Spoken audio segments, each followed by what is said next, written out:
Spontaneous, it was not.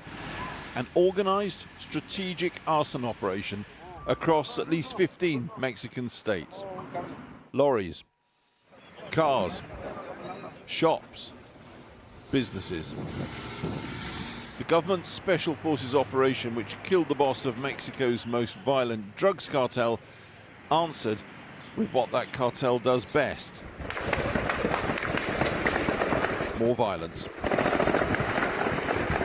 Gun battles in deserted streets. This was Zacapu in Michoacan state.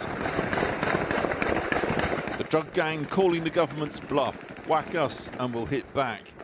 25 National Guard officers killed across the country, but President Claudia Sheinbaum's having none of that, claiming her government's in control. The most important thing at this moment is to guarantee peace and safety of all the population of all of Mexico, and that is being done. Today there's more tranquility, there's government armed forces, security cabinet, and there's a lot of coordination. She may be right. Early today, little sign of the recent violence continuing, but for so many Mexicans, terrorized for so long by gangs apparently beyond the control of the state, confidence in security is a long, long way off. Well, the truth is, the whole situation that's happening is very serious.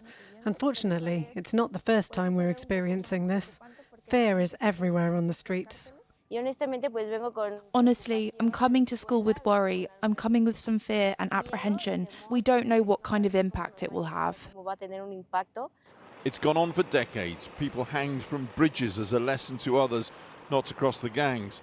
130,000 people and more have disappeared.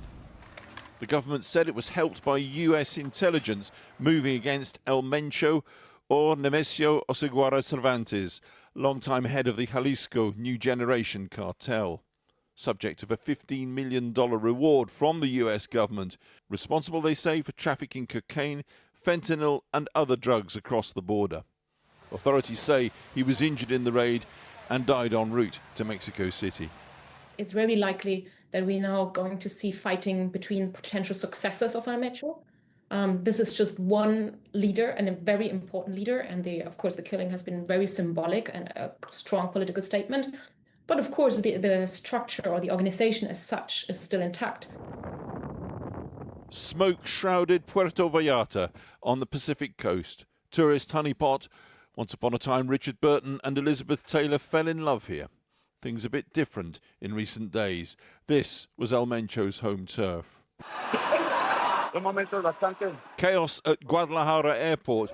Passengers scrambling upstairs in fear. In a little over 3 months, this place will welcome Football World Cup fans.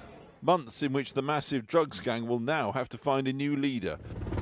A process unlikely to involve CVs and focus groups, but fear and extreme violence. Well, joining me now from Mexico City is the journalist Joan Grillo, who focuses on drugs and organized crime in Latin America and wrote the El Narco trilogy of books. Thank you for joining us. It's an extraordinary expression of the power of the cartels. What does it tell us about who holds power in Mexico? Yeah, absolutely. I mean, this tactic, which has a term for it called the narco blockade. And we first started hearing this term about 20 years ago in the 2000s. They started using these things, a tactic copied from political protesters, hijacking vehicles, burning them to block roads. And it got bigger and bigger till you saw in 2019 shutting down a whole city in Culiacan, Sinaloa.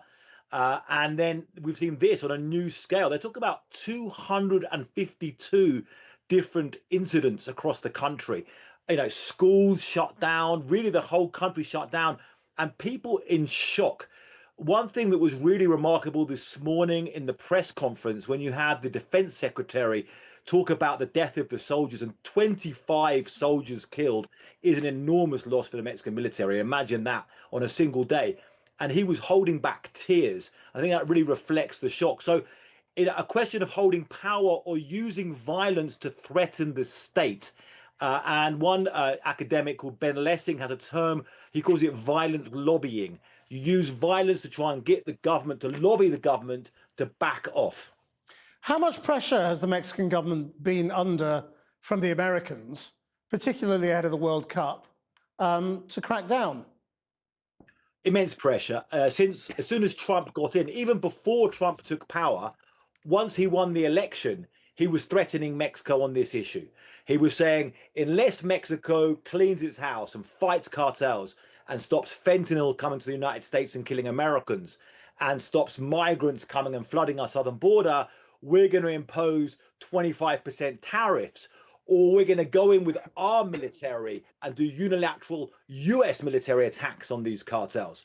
So this is immense pressure. Now, Mexico is the #1 trading partner with the United States, above China and above Canada, approaching $870 billion in cross-border trade with the United States. So Mexico really values this relationship and has been complying and trying to, please the United States, been handing over major cartel figures in extraordinary transfers, not involving extradition processes. And now this attack, and it's the Mexican soldiers taking the brunt of the violence and the deaths on the street here. But at the same time, they're trying to say to the outside world, come to Mexico and come for the football. Are foreigners still relatively safe?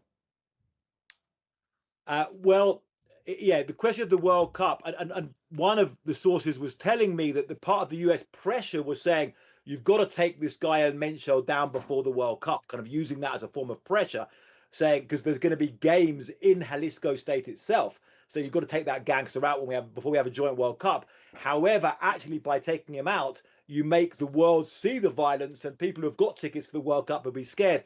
Being someone myself, I mean, I do cover this violence, personally, but I do think this violence comes and goes, and I still think people can come, and there's 7,000 troops now in Jalisco, and most people will be able to enjoy these World Cup games, but it definitely is not a good advertisement for Mexico having these kind of blockades across the country and shootouts that you're seeing on TV. Johan Grillo, thank you very much.